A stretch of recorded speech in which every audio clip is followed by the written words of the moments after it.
The African National Congress and some of its allies have reacted strongly to First National Bank's ad campaign, which consists of a series of videos titled FNB, You Can Help. In the videos, children in school uniforms called for, among other things, an end to corruption and people voting for the same government while hoping for change. The ANC has interpreted this call as a regime change call and condemned the bank's ad campaign.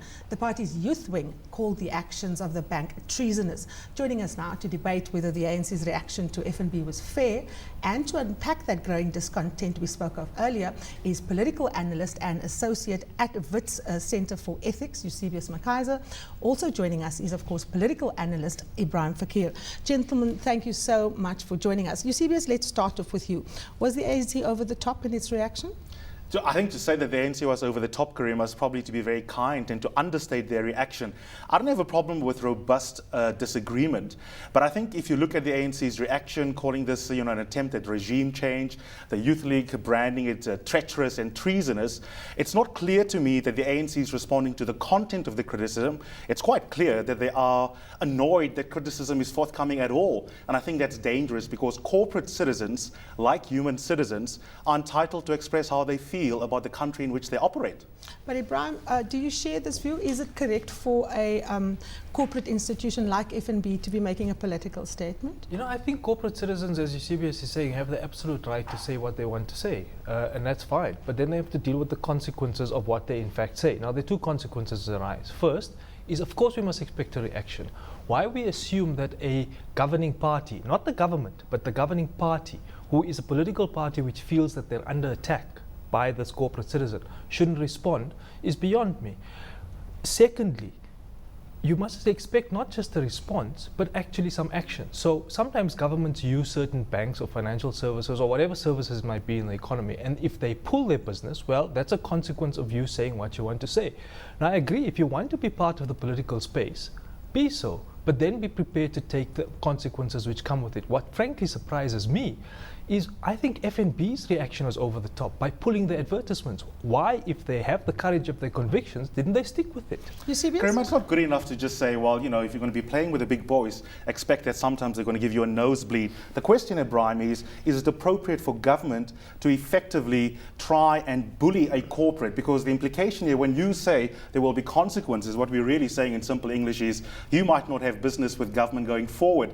I think that kind of response for government to be able to use its financial muscle to indirectly block tough public engagement with corporate citizens is frankly unacceptable. I agree with Ibrahim that FNB's response is cowardice, but the fact that they're responding in a cowardly manner by pulling these ad series does not mean that the ANC or the government, I think the party-state distinction here is ludicrous, that their response is appropriate, because the key thing to a dialogue being honest in a democracy, Karima, is that you and I say exactly how we feel and we can still be friends and go to the pub afterwards for a drink. What the ANC is doing now is that it's in fact incentivizing corporate citizens to not be frank about how it feels about the country. How does it incentivize corporate citizens not to be frank when it is taking on the factual basis of what FNB is saying? Surely if you're making an advert criticizing or at least delivering comment of some sort on government performance, you speak about corruption, then surely you must be expected to be engaged on that matter. Isn't that the essence of democracy? Oh, absolutely, but we have to be crystal clear here. The ANC has a right to disagree with the content of the criticism about the state of the nation. But Karima, you know what's going on here. The ANC is conflating two different things, only one of which is acceptable. Being annoyed by the very fact of criticism being forthcoming from the corporate sector. Of course, it's their right, but if you're going to be saying through words like this is regime change that's being advocated by FNB, what you're really saying is to ABSA, to Standard Bank, you guys better hold back on how you feel, and you better clap when you see an ANC minister in the room. That is not how you open the space for frank and for what the ANC likes to call robust disagreement. Is that the subtext that Eusebius is talking about? Because if we have a situation where corporate citizens feel that the minute they say something critical, government is going to come with a big stick, or the ruling party is going to agitate, that action be taken. Is it fair, and do you agree, Ibrahim, that in this case the ANC is acting like a big bully? It's not a subtext, firstly. It's quite overt, and it's not the first instance in which this happened. This is the second time FNB is actually a victim of this, because the first time it happened... How are they a victim? Well, hold on. I'm not saying by victim, I mean they're a victim of the ANC's vitriol. That it is vitriolic is true. Is the vitriol inappropriate is a different question. I'm not entirely convinced it's inappropriate, because I expect any political party to respond in this way. That's the way in which I'm referring to it as being a victim. Now, the two instances in which this happens, this is the one. The second was about 3 or 4 years ago under Mbeki's government. They complained about crime. And before that, the CE of Anglo-American had said something critical about government, and not just about the ANC as a party, but about government, and the ANC as a party responded. Now, does it have a chilling effect? Of course it has a chilling effect. Ought it to have a chilling effect? No, it shouldn't, because I think corporate citizens should in fact have the courage of their convictions, stand for the message that they're actually portraying, and push it through, because I'm not sure that there are adverse consequences. Last year, Nedbank's CEO came under heavy attack from the ANC. They came against vitriolic attack, but there was certainly no business pulled, and nor was Nedbank's business adversely affected. So the evidence on whether there is in fact a chilling effect in the way in which business actually, for a particular institution, suddenly suffers a massive loss, the evidence on that is open. I want to raise two questions. Let's start with the first one with you, Eusebius. How is the ANC attacking FNB when FNB started the campaign critiquing government and the ruling party's performance? Well, I mean, let's say a little bit about FNB as well, because I'm certainly not suggesting that FNB has executed this from a creative point of view appropriately, Karima. I mean, if I was FNB, I would fire whoever internally or externally was in charge of this particular campaign, because it's clear from the boss of FNB's tweets that there's a disconnect between intent and how this product came out as a creative project. Putting that aside, of course, they were the first ones to start this dialogue, and therefore they weren't initially under attack. But I suggested they're under attack in the sense that if you read the statement, the one that Jackson Mthembu, spokesperson of the ANC, released yesterday, I still maintain that both you and Ibrahim are being disingenuous in imagining that the ANC is having an intellectual debate here with FNB, where it says, I have the problem with this evidence, I think this premise is wrong, I think this is where your logic is incoherent. No, what's going on here is very simple. They do not like the fact that a dialogue has been opened in the first place. And that's what I'm trying to defend here. FNB is right to actually engage publicly. The point is that there is a dialogue. No, there's no content to in fact deal with. Now, let me tell you this. You have 3 or 4 kids who come out and say, well, we don't like the poverty we see around us. We've got a government who doesn't in fact care, and they just care about themselves. And then you have one advert, which the ANC found particularly egregious, is the one which says, you know, if you keep voting for the same party, don't expect a different government and expect different change. That's the one they took exception to. Now, what's the content in all of this? There's plenty there to respond to, Brian. But Eusebius, what's the content? We've known since 1990 that we've got problems with poverty. We know we've had problems with corruption since about 1996. Not under Mbeki, not under Zuma. This started under Mandela, when, sadly, corporate citizens were very silent. So I'm still looking for the content that the FNB is actually putting out. And in terms of the intent of what their branding was about, let's work together. This has nothing to do about working together. This is an overt political statement which says, choose a different party or think about your political options. Now, any political actor is going to respond to that. Okay, we've established that there is political intent. Is it desirable, Eusebius, for corporate institutions like banks to make overtly political adverts? Well, I mean, I want to say 2 things, Karima. I just want to tie up the last discussion. I mean, Ibrahim is actually demonstrating my point. If Ibrahim and I were hired to be political strategists for the ANC and to be the new people in charge of comms at Luthuli House, him and I would have responded the way he just responded, by actually demonstrating to FNB that the statements made by those children are actually not compelling, that there are structural obstacles that explain why development is slow. He has responded differently to how Jackson responded. His response is the response which I teach my debating kids is a logical response. So we've got to differentiate how Jackson responded from how Ibrahim responded. But more pointedly to your last question, Karima,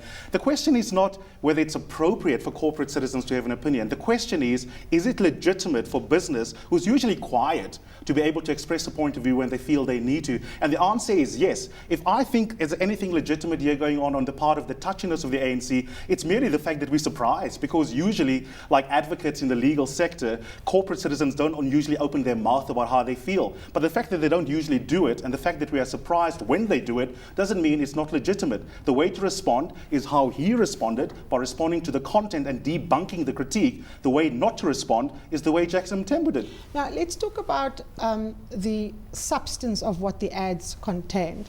It speaks about corruption. It speaks about, if you continue to vote for the same government, you can't hope to be achieving change. Now, we know that FNB was one of the banks that was fingered. We don't know if it's true or not, but that, in fact, lowered its own loan standards for the loan involved in the Nkandla matter.